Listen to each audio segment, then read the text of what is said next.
السلام عليكم ورحمة الله وبركاته. أرك درا قدان سنتاني بفجمتشوتين مالي في جيالين جيا عيدات وانتف أديفنو بلسكيني عبد رجاسة اسنتي ما أسمع نمو صدق إنك على في قاري تجناكيني ترجمني. kabajamtootaaf jaalatamtoota keenya oduu ammee fi oduu gammachiisaa.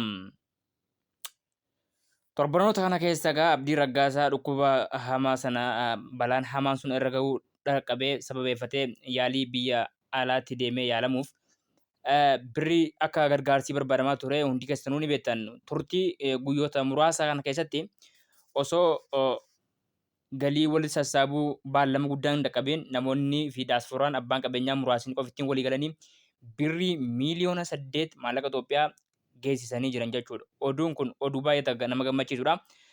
Karaa Haayidar Abdii Bilisummaatiin namoonni daasforaa biyyoota Arabaa fi biyyoota Faranjii jiran ammaasis akkasumas abbootiin qabeenyaa biyya keessaa walitti dhufuudhaan hawaasa bal'aa hirmaachisoo osoo hin taane namoota muraasa namoota dhuunfaatu birrii miiliyoona 8 walitti qabee maashaallah gammachuudha. Hanga dhuma sagantaa kanatti nu waliin tura. Eenyufaa tokko kenne eessaa akka kennamee fi birrichi yoo maaliin ta'uu deema, eessatti yaalamuu deema, yaala akkamii argachuu deema immoo waliin kan to'annuu fi kan qorannu kan nageenyu ta'a. Galatoomaa isiniin jedha. Post koppiling share godhaati addunyaa waliin gaati hawaasa muslimaa garaansaa gubatee fi garaansaa laalatee sababa obboleessa keenya halkanii guyyaa imimmaan harcaase biraan viidiyoo kana naaf gaadha. Haala Haayidar Abdii Bilisummaa guutuun isaa nu bira qabee jira. Hanga dhuma sagantaa kanatti nu hordofaa nu waliin tura. Eenyutu ergee maaliif ergame gargaarsi isaa hangamii yaala hangamtu isa barbaachisa biyya kamitti deemamee yaalamuu deema jechuun haalli fayyaa isaallee gaariirra jira. Gogaa isaa sana akka duraanii sanatti qaddoo ganaa pilaastikii galfachuudhaaf jedhanii biyya kam akka deemus Haayidaruu maraa dhageenyaa let's go. Fayyaa obboleessa keenya Abdii Raggaasaatiin wal qabatee odeeffannoo duraan nu biraa gahaa jirte maaliif dhiistee namoonni baay'een na gaafachaa jirtanii inshaallah akkuma isin jedhe biizii ta'eeti dhiifama naa gootan inshaallah obboleewwan har'a akka duraa gadda qofaanii miti gammachuullee jirti maashaallah maali gammachuu jettan haalli obboleessi keenya Abdii Raggaasaa fayyaan isaa irra jiru haala baay'ee gaariidha namatti tola. Lammaffaa ammoo hawaasni muslimaa hanga ammaa qarshii miiliyoona 7 hanga miiliyoona 8tti dhiyaatu torban tokko keessatti walitti qabuudhaaf danda'ame. Torban tokko keessatti birrii miiliyoona 7 hanga miiliyoona 8 walitti qabuu danda'amee jira.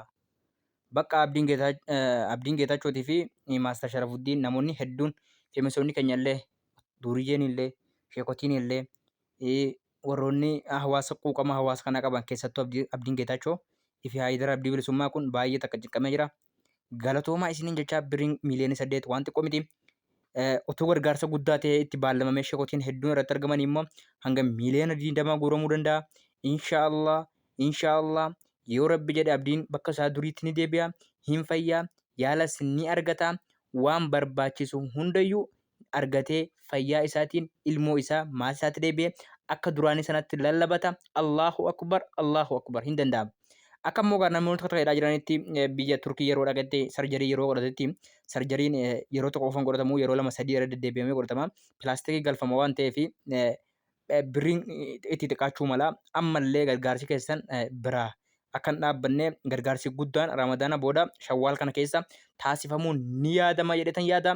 Kabajamtootaa fi jaalatamtoota keenya oduu gammachiisaa nuti qabannee har'aaf dhiyaanne kanuma baga Iidal Adhaa guyyaa kabajamaa fi jaalatamaa Iidal Faxiriitiin isin gahe isiniin jecha kan nuti qabannee dhiyaanne kanuma galatoomaa isiniin jechuu barbaanna jechuudha.